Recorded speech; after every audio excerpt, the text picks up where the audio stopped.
감성경제방송 돈다방 미쓰리 12월 7일 화요일 방송 시작하겠습니다. 오늘은요, 우리나라 증시 이야기는 잠시 접어두고 12월 6일 월요일 뉴욕 증시 마감 현황을 점검하면서 이슈들을 한번 체크해보고 과연 우리가 그 이슈들을 보면서 어떤 시나리오로 대응을 해야 되는지에 대한 그 고민을 함께 해보도록 하겠습니다. 우리나라 증시는 2,970포인트 이상 올라왔고요. 제가 앞에 방송에서 3,000포인트에 대한 저항선 얘기를 했습니다. 물론 알리바이는 깨라고 있고 커플링은 빼라고 있고 주식시장에서 지지선은 깨라고 있고 저항선은 뚫으라고 있습니다. 그런데 문제는 뭐냐면 지금 3,000포인트에 있는 그 저항선에 어떤 리스크가 있느냐. 일단 기관들이 3,000포인트 근처만 오면 냅다 팔아제낍니다. 그리고 기관들 그까짓 건 니네가 팔아도 니네 그 모든 물량을 다 소화시킬 수 있을 만한 강력한 모멘텀만 있으면 하면 되는데 지금 현재 3,000포인트를 강하게 뚫어줄 수 있는 모멘텀이 힘이 없어요. 제가 늘 말씀드리지만 주식시장에는 비슷한 비율의 호재와 악재가 있다. 그런데 종류는, 그러니까 숫자는 비슷한 비율인데 단지 힘의 균형이 지금 살짝 호재 쪽이 좀 빠져있는 상태거든요. 그래서 우리나라 증시는 아마 계속해서 3,000포인트를 뚫기 위한 시도를 할 겁니다. 대신에 2,830포인트까지 내려왔다가 어쨌든 단기적으로 많이 상승한 이 부분에 있어서 굉장히 이제 장중의 변동성이라든가 주식시장이 방향을 지금 찾지 못하고 있는 거죠. 2,830포인트는 어쨌든 저점이니까 그 상태에서 거의 지금 100포인트가 넘는 상승을 단기간에 보여줬거든요. 그런데 지금 상태에서 3,000포인트를 뚫기에는 조금 버거운 에너지가 약간 고갈된 상태이기 때문에 우리나라 주식시장은 당분간은 이렇게 수급을 통해서 그리고 뉴욕 증시의 어떤 그 이슈들의 그 반응을 우리가 보면서 움직일 가능성이 큽니다. 우리나라 주식시장을 제가 이제 계속 체크하면서 요즘에 예전에 증권사에 근무하던 그 때가 생각이 좀 종종 나더라고요. 이게 약간 좀 다른 얘기인데, 제가 증권회사의 브로커로 근무했을 때, 이런 분들이 되게 많았어요. 그러니까 남자분들이, 증권회사를 갔더니 여자가 종목 상담을 하네? 그러면, 여자한테 종목 상담을 받고 돈을 벌어달라고 하고, 재수 좋으면 어떻게 한번 썸도 타보고 물론 제가 예뻐서 그런 거 아니에요. 저는 제 얼굴에 대해서 잘 알고 있습니다. 그런데 제가 예뻐서가 아니라 워낙 증권 바닥에 여자들이 희귀했고요. 그리고 좀 저처럼 이렇게 독특한 거를 좋아하는 남자분들이 계세요. 그분들 입장에서는 미쓰리가 이주임이 내 계좌를 맡아서 돈을 벌어주면은 고맙다고 술 사고, 그리고 돈을 못 벌어주면은 왜 종목이 안 올라가냐고 이제 항의를 하기 위해서 만날 구실을 만들 수 있고, 그리고 이제 그 사이에서 이제 미쓰리가 술을 마시니까 이제 술 한잔 하고 어떻게 하면 그냥 만리장성을 짜보려고 그러니까 그런 분들이 정말 많았거든요. 만약에 지금 제가 만약에 과거로 돌아간다면 저는 돌아가고 싶은 생각이 없습니다. 전 지금이 너무 좋습니다라고 말씀을 드렸는데 한 번쯤 돌아간다면 저는 그때 그 남자분들한테 이런 얘기를 해주고 싶어요. 님도 보고 뽕도 따려고 하지 마시고요. 그냥 하나만 하세요. 하나만. 그냥 하나만 하시죠. 그러니까 이런 얘기를 좀 자신 있게 할 수 있었을까요? 할 수 못하겠죠. 하여튼 그런 생각이 듭니다. 제가 요즘에 종목들을 좀 많이 찾고 있고, 물론 이제 방송 때문에 시황도 계속 체크하고 있지만, 제가 어제 방송에도 말씀드렸듯이, 2022년도에는 미쓰리가 굉장히 좋아하는 증시가 올 것 같다. 미쓰리가 좀 돈 좀 벌 것 같다. 이런 느낌적인 느낌을 받았다. 이런 얘기 해드렸잖아요. 물론 제가 이 얘기를요, 몇 년 전에도 해드렸습니다. 근데 그때는 어떤 일이 있었냐면, 제롬 파월 연준 의장이 금리를 인상한다고 했었을 겁니다. 금리를 인상하면, 뭔가 이 유동성 장세가 좀 이렇게 약해질 거고, 그런 종목적으로 이제 화려하게 이제 종목 랠리가 펼쳐질 거다라고 했는데, 물론 저는 그때 제롬 파월 연준 의장이 금리를 인상하는 게 아니라 인하할 거라고 했죠. 그때가 2019년이었습니다. 근데 정말 제 예상대로 제롬 파월 연준 의장이 금리를 인하하면서 유동성 장세가 더 이어졌고, 그래서 실질적으로 미쓰리가 매매하기에 그닥 재밌는 장은 아니었어요. 근데 지금도 마찬가지입니다. 지금도 미쓰리는 제롬 파월 연준 의장이 금리 인상 안 할 것 같다고 지금 얘기하고 있잖아요. 그러면 과연 정말 이번에도 제롬 파월 연준 의장이 미쓰리 예상대로 금리를 인상하지 않는다. 그러면 2019년처럼 또 유동성 랠리가 또 계속 더 갈 수 있는 거 아니야? 그럼 미쓰리가 좋아하는 장이 안 되는 거 아니야? 뭐 이렇게 생각할 수도 있는데요. 지금은 그때랑은 좀 상황이 다 다르다라는 점, 그 점을 좀 알려드리고 싶습니다. 여하튼 요즘에 뭐 전 종목은 아니지만 끼들이 좀 있는 종목들을 좀 선별해가지고 관심 종목에다가 쫙 이렇게 담궈놓고 있는데, 담궈두면서 옛날에 증권사에 근무하면서 막 고객들 수익을 못 내줘서 제가 진짜 막 속상했던 그런 기억도 있고요. 여러 가지 그때 정말 미친 듯이 하루에 전 종목을 다 프린트해가지고 밤새서 봤던 그런 미친 짓도 해봤고, 하여튼 그런 생각이 좀 문득문득 납니다. 자, 쓸데없는 여담은 좀 뒤로 하고 뉴욕 증시 마감 현황으로 돌아오도록 하겠습니다. 자, 12월 6일 월요일 뉴욕 증시는 상승 마감했습니다. 장 초반에는요, 다우 지수는 상승했는데 S&P 500과 나스닥은 마이너스였습니다. 그런데 장이 오후장으로 진행되면서 이제 나스닥과 S&P 500도 빨간색으로 전환을 하고 상승폭을 확대하고 장 막판에 3대 지수가 1%대 상승을 유지하면서 마감했습니다. 이날 나온 이슈가 세 가지였습니다. 첫 번째, 오미크론 변이 우려감에 대해서. 두 번째, 연준의 조기 긴축 가능성에 대해서. 그리고 세 번째, 헝다발 중국 리스크에 대해서.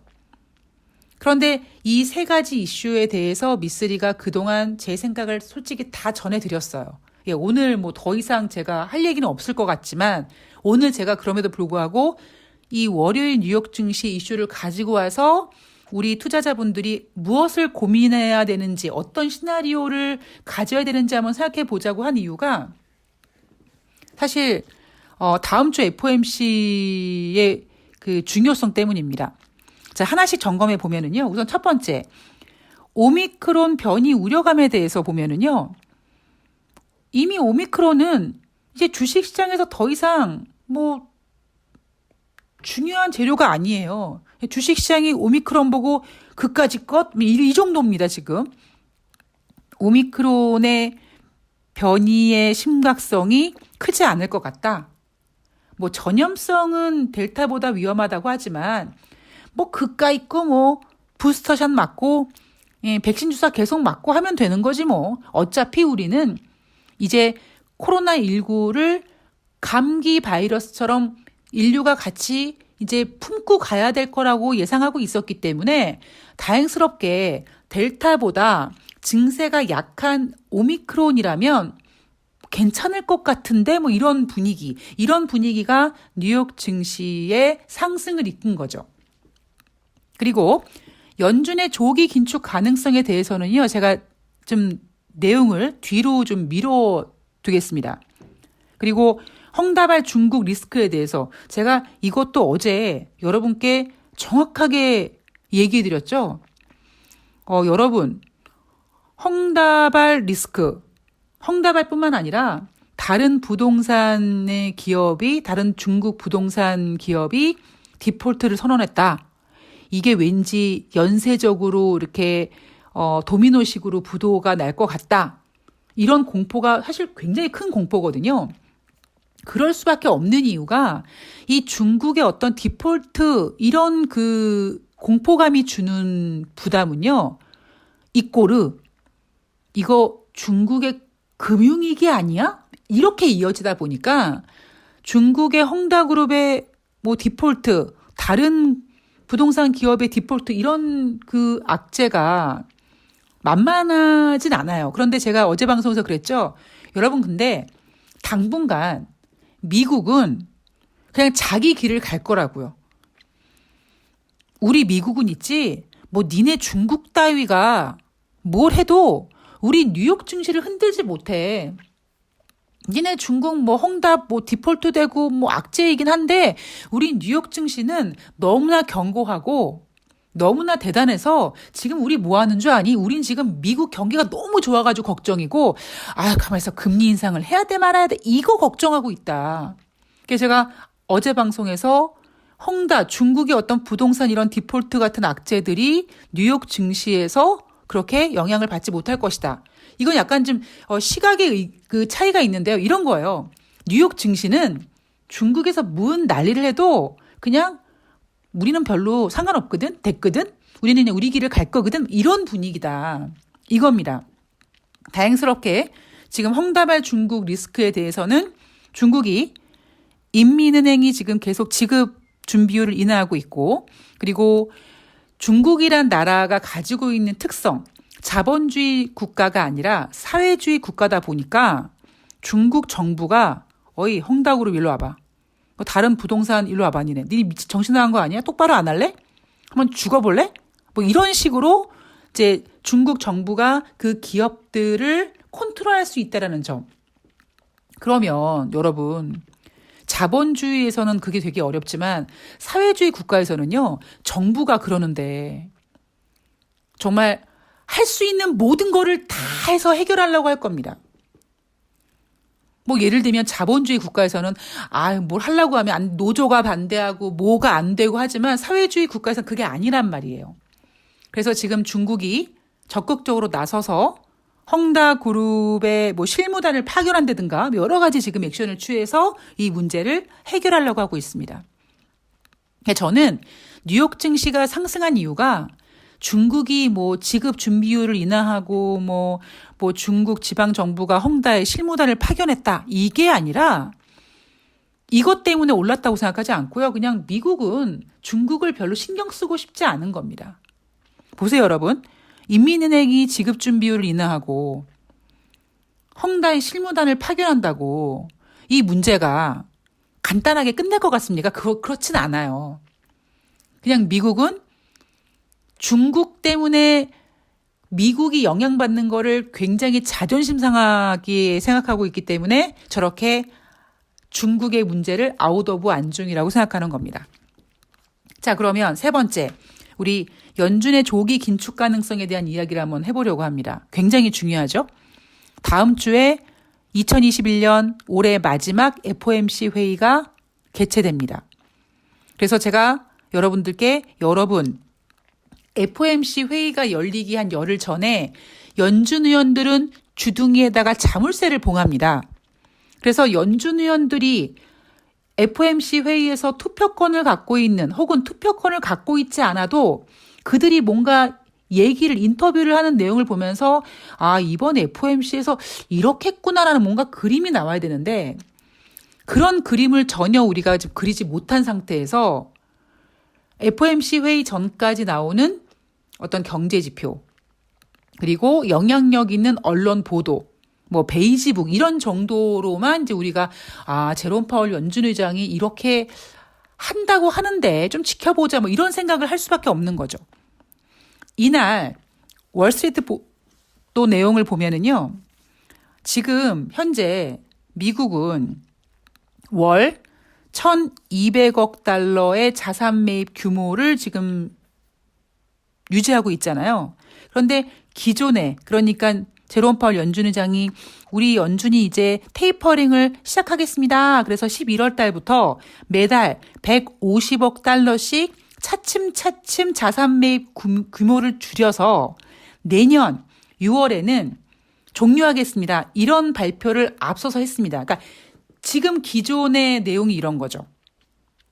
매달 150억씩 줄여서 내년 6월 달에 테이퍼링 종료 예정. 이게 목표였는데 이 월스트리트 보도 내용을 보면 이번에 제롬 파월 연준 의장이 미국 현지 시간 12월 15일 FOMC 회의를 끝내고 기자회견을 할 때 좀 변화를 주지 않을까. 어떻게? 테이퍼링 속도를 높이겠다. 그래서 내년 6월이 아니라 내년 3월에 테이퍼링을 종료한다고 할 것 같다. 그런 내용을 월스트리트에서 보도했습니다. 결국 그 얘기 뭐냐면 월스트리트 보도 내용을 보면 속도를 높인다는 얘기는 결국 매달 150억 달러가 아니라 그 이상의 금액을 늘리겠다라는 거겠죠. 네. 그리고 그럼 그 다음에 테이퍼링을 내년 6월이 아니라 내년 3월로 3개월 앞당기고 그럼 그 다음엔 뭐 할 거냐? 아마 이렇게 약간 오버랩되는 기간 정도쯤에 미국이 금리 인상을 할 것이다. 뭐 이런 지금 예상이 전개되고 있습니다. 저는 미국이 금리 인상 하기 어려울 거라고 지금 계속 얘기하고 있잖아요. 근데 제가 보고 있는 건 이겁니다. 참 신기한 게 여러분, 테이퍼링이랑 금리 인상이랑 같이 하면 안 돼요? 같이 해도 되거든요? 근데 굳이 테이퍼링을 먼저 하고 테이퍼링을 종료한 다음에 금리 인상을 하는 이유가 뭐냐면 이게 학습 효과가 너무 무서운 게 지난 2015년도 미국이 오랜만에 금리 인상하고 2016년도에 4번 금리 인상하겠다고 했다가 증시 개 박살났던 거, 그 학습 효과가 이렇게 무서운 겁니다. 그러니까 미국은 지금 금리 인상 카드를 못 꺼내요. 그러니까 저는 조심스럽게 제가 2021년 경제 이슈가 뭐 인플레이션, 달러 강세, 뭐 화폐 전쟁 이렇게 얘기를 하는데 저는 미국이 올 한 해 동안 달러 강세를 계속 유지하기 위해서 달러 강세를 유지하게끔 하기 위한 그 액션 중에 하나가 금리 인상할 거예요. 이거거든요. 굳이 금리 인상을 하지 않아도 돼. 그냥 우리 금리 인상할 거야. 이런 얘기만 나와도 달러는 강세로 전환되기 때문에 강세가 유지되기 때문에 오히려 지금 계속 연준이 우리 금리 인상 할 거예요. 할 거거든요. 이렇게 얘기하는 게 정말 금리 인상을 할 생각이 있다라기보다는 달러 강세 유지를 위함이 아닌가 저는 이렇게 생각을 합니다. 그런데 여기서 또 문제가 뭐냐면 사실 금리 인상을 해야 돼요. 아니죠. 더 정확히 말씀드리면 미국은 금리 인상을 했었어야 됩니다. 그런데 못했잖아요. 금리 인상을 하려고 했더니 2018년도에 막 금리 인상 열심히 진행하고 2017년도에 금리 인상 3번 하고 2018년도에 금리 인상 4번 하고 그리고 2019년도에 금리 인상 또 할 거라고 했는데 2018년도에 금리 인상 4번 했더니 막 증시가 막 힘들어지고 경제가 힘들어지니까 결국 제롬 파월 연준 의장이 2019년 금리 인상 하겠다라는 그 약속을 접고 금리 인하로 전환된 거잖아요. 미국은 이미 금리 인상 카드를 꺼냈었어야 돼요. 근데 그 얘기 뭡니까? 안 꺼내는 거예요? 아니, 못 꺼내는 거예요. 제가 예전 방송에서 여러분 지금 이 유동성이 인류 역사상 이젠 우리가 연준이 이 풀린 돈을 컨트롤할 수 없을 정도로 엄청난 규모가 돼서 예전에는 적당한 어찌 보면 규모의 경제처럼 적당하게 돈 풀고 인플레이션 보이면 금리 인상하고 이게 뭔가 이렇게 컨트롤할 수 있는 정도의 규모가 됐다면 이미 연준은 2008년 금융위기 이후부터 그게 좀 힘들어지기 시작했고요. 좀 하려고 했는데 아마 연준은요. 2019년도에 예상을 깨고 금리 인하를 선택했지만 상황을 지켜보고 자기네들이 금리 인하를 했던 만큼 돈을 풀었던 만큼 회수하기 위해서 아마 2020년도에 금리 인상을 점쳤을 겁니다. 그런데 문제가 뭐예요? 코로나19가 터졌어요. 그래서 돈이 더 풀렸습니다. 이 상황을 지금 연준이 감당을 못하는 거예요. 미쓰리가 여러분 연준이요. 뭐 금리 인상한다고 하는데 못할 거예요라고 하는 게 안 하는 게 아니라 할 수가 없는 상황에 좀 봉착한 게 아니냐. 그러니까 저는 약간 이런 생각을 합니다. 개인적인 생각인데요. 부동산 같은 경우는 이게 정책으로 잡을 수가 없는, 예. 주식시장은 글쎄요, 주식시장은 뭐 당연히 정책으로 잡을 수는 없는 거고요. 제가 좀 여담을 하나 말씀드리면, 올해 5월 달에, 제가 알고 있는 이 부동산 중개업 하시는 분이, 이제 그분이랑 술을 한 잔 마시면서 얘기를 하는데, 저한테 이제 집을 사라고 하시는 거예요. 그래서, 저 돈 없어요. 그랬더니, 대출 받아서 하라는 거예요. 그래서 제가 술 마시다 뭐라고 했냐면, 미쳤어요. 그랬어요. 그러니까 제가 미쳤어요라고 얘기한 건 뭐냐면, 왜 굳이 지금 시점에서 대출까지 받아서 어찌 보면 부동산 꼭대기에서 집을 사라고 하지? 그 속으로 이 사람이 정말 부동산을 좀 아나? 모르나 본데 이런 의구심도 좀 들었고요. 두 번째 뭐냐면 솔직히 뭐 이 방송을 들으시는 분들 중에 부동산 중개업을 하시는 분들이 계시면 저한테 쌍욕을 하실지 모르겠습니다만 저의 개인적인 생각은 이거 진짜 집값은 부동산 중개업자들이 올리는 거 아니야? 뭐 이런 생각이 들 정도로. 왜냐하면 이 집을 매매하시는 분들은 주식을 궁금하시는 분들은 증권 전문가 찾아가는 것처럼 부동산에 대해서 집값 알아보고 집 사고 팔고 이거에 대한 궁금한 거는 부동산 중개업자한테 여쭤보잖아요. 근데 올해 5월 달에 대출을 받아서 집을 사려는 거예요. 미쳤구나. 그러면 어떤 분들은 그 얘기를 듣고 사신 분들이 계시겠죠?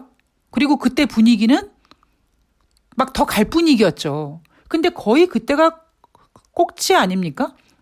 그러니까 저는 부동산은 개뿔도 몰라요. 그런데 뭐 부동산이고 뭐 주식이고 떠나서 돈에 대한 관점으로 본다면 지금 이렇게 풀린 상태에서 근데 그 부동산 중개하시는 분들은 저한테 이제 집을 사라고 권했던 이유가 물론 그분이 중개 수수료에 뭐 그런 것도 있을 수 있을지 모르겠습니다만 저를 생각해서 개인적으로 친분이 있으니까 앞으로 부동산 시장이 더 갈 거라고 생각하니까 지금 대출이라도 껴서 집을 사면 돈을 버는 거다. 이런 이제 도움을 주시기 위함인데 저는 이게 얼만큼 도대체 엉망진창이 되려고 그러지 이런 생각이 들었습니다. 그러니까 제가 개인적으로 생각하는 거는 부동산은 이게 뭐 정책적으로 이렇게 뭔가 안정될 수는 없는 것 같고 그럼 결국 뭡니까? 그리고 부동산도 어느 정도가 돼야죠. 그죠? 그런데 이제 어떤 나라 정책으로 감당하기 어려운 그 이상이 되면 정책이 아니라 그 어떤 돈의 힘으로 자연스럽게 이제 버블이 꺼지고 이제 소화되고 이제 이렇게 물갈이 되고 뭐 이런 그 움직임이 저는 주식시장뿐만 아니라 부동산 시장도 똑같이 그러니까 부동산뿐만 아니라 뭐 가상화폐, 뭐 채권 다 똑같다고 생각을 합니다. 왜냐하면 돈을 만든 건 인간이거든요. 그래서 저는 미국이 금리 인상을 못할 것 같습니다라고 자꾸 생각하는 이유가 뭐냐면 여러분 보세요. 만약에 이 월스트리트 내용의 보도대로 제롬 파월 연준 의장이 다음 주에 정말 그러니까 테이퍼링을 앞당기는 거는 사실 시장에서 그렇게 악재가 아니에요. 그런데 시장에서는 이렇게 평가할 겁니다. 정말 월스트리트 보도대로 6월 달 종료가 아니라 3월 달로 조기 종료를 해? 그러면 그 다음에 나올 게 금리 인상이네? 이렇게 해석이 돼버리면 어떤 상황이 전개되냐면 여러분 올해 크리스마스쯤 됐을 때 주식시장 그닥 좋지 않을 겁니다. 제롬 파월 연준 의장이 금리 인상한다는 얘기도 안 했는데 그냥 얘네들 보도대로라면 조기 종료할 거예요. 테이퍼링 이 얘기 하나만으로도 이미 시장에서는 아이고 그래? 저렇게 조기 종료를 하는 이유가 빨리 금리 인상하려고 하겠지라고 평가를 할 겁니다. 그런데 테이퍼링이랑 금리 인상이랑 같이 할 수 있단 말이에요. 왜 굳이 테이퍼링을 앞당기고 금리 인상을 빨리 하기 위해서 테이퍼링을 앞당깁니까? 이거는 결국 금리 인상 카드는 계속 우리 금리 인상 할 거야라는 식으로 유지하면서 달러 강세를 지켜내고 지금 풀린 유동성을 좀 강력하게 힘있게 시장에서 끌어들이는 이런 어떤 작전을 쓰는 게 아닌가 그렇게 생각하기 때문에 미쓰리가 금리 인상 못할 거라고 생각하고 있는 거고 만약에 제롬 파월 연준 의장이 정말 이런 분위기를 월스트리트 보도에 이런 분위기처럼 이런 분위기를 내면 이미 시장은요.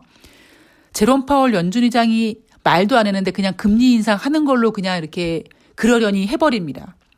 그럼 연말에 주식시장 상당히 골치 아파질 거예요. 왜냐하면 여전히 코로나 이제 연말 돼가지고 뭐 확산세가 이게 좀 접어들겠습니까? 여기에다가 또 뭐 있습니까? 지금 뭐 중국의 헝다그룹 뭐 기타 등등의 부동산 이런 얘기 계속 나오고 있죠. 그리고 다시 말씀드리지만 예, 전 중국도 중국이지만 다른 데도 터질 때가 되게 많아요, 지금. 시장에는요. 지금 3,000포인트를 강하게 뚫어줄 수 있는 호재보다 어디 한번 개인들 한번 털려봐 하고 지금 아주 그냥 작정하고 버티고 있는 악재들의 힘이 더 강력하게 포진되어 있습니다. 과연 그들의 기싸움이 어떻게 진행되는지 좀 우리가 확인을 해야 될 것 같고요. 제가 계속 여러분 미국이 금리 인상을 하지 않지만 금리 인상 카드를 가지고 있습니다. 이런 거예요. 여러분 만약에 제가 미쳐서 방송에다 대고 여러분 너무 기분이 안 좋고 막 그래 우울해서 안 되겠어요. 나 혼자서 죽고 싶은데 혼자 죽기 너무 아깝고 제가 오늘 뭐 한강 가서 독을 풀어버릴 거예요. 다 죽여버릴 거예요. 막 이래요. 그러면 독을 풀지 않아도 정말 독 푸는 거 아니야? 이러한 공포에 휩싸여서 목말라 죽는 사람들이 아마 대다수가 되지 않을까요?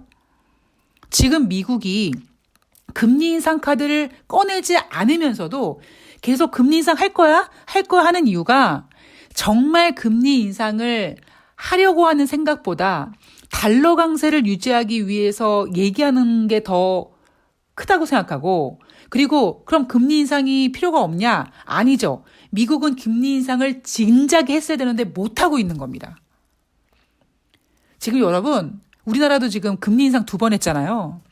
이게 뭔가 언론에 보도되지 않지만 굉장히 각국의 부채 문제가 굉장히 심각한 거예요, 지금. 우리나라가 뭐 미국이 금리 인상을 예상해서 자금 이탈을 걱정해서 우리나라가 뭐 선제적 대응한다? 그건 모두 다 개뿔 뜯어 먹는 소리고요. 미국이 금리 인상을 안 한 상태에서 우리나라가 금리 인상을 2번 한 이유는 우리나라 부채 문제조차도 지금 굉장히 심각한 문제가 있는 거고요. 미국도 마찬가지고 좀 전 세계가 다 그렇습니다.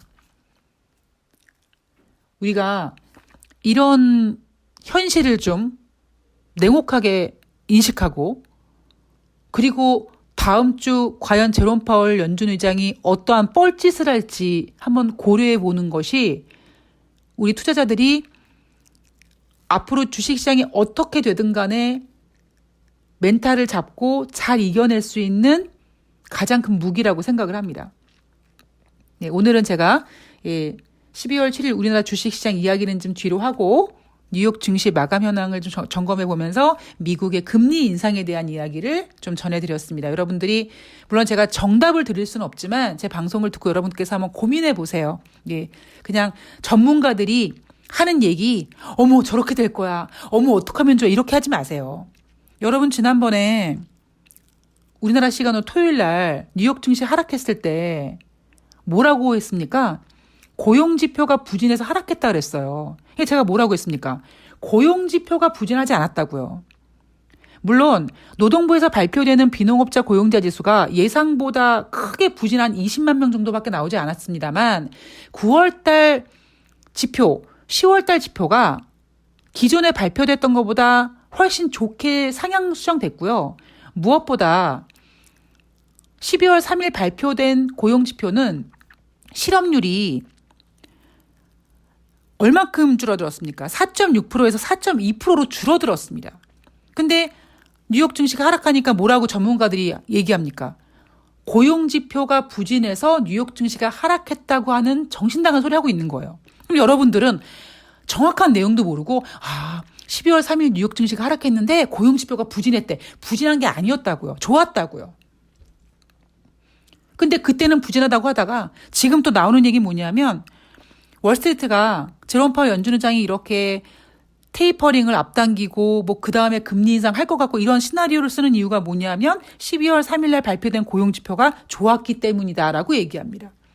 그러니까 여러분들이 뉴욕 증시 마감 현황을 작성하는 기자가 정말 뉴욕 증시를 알까요? 저도 모릅니다만 전문가들이 뭐 뉴욕 증시가 어쩌고 뭐 우리나라 주식시장이 압니까? 몰라요.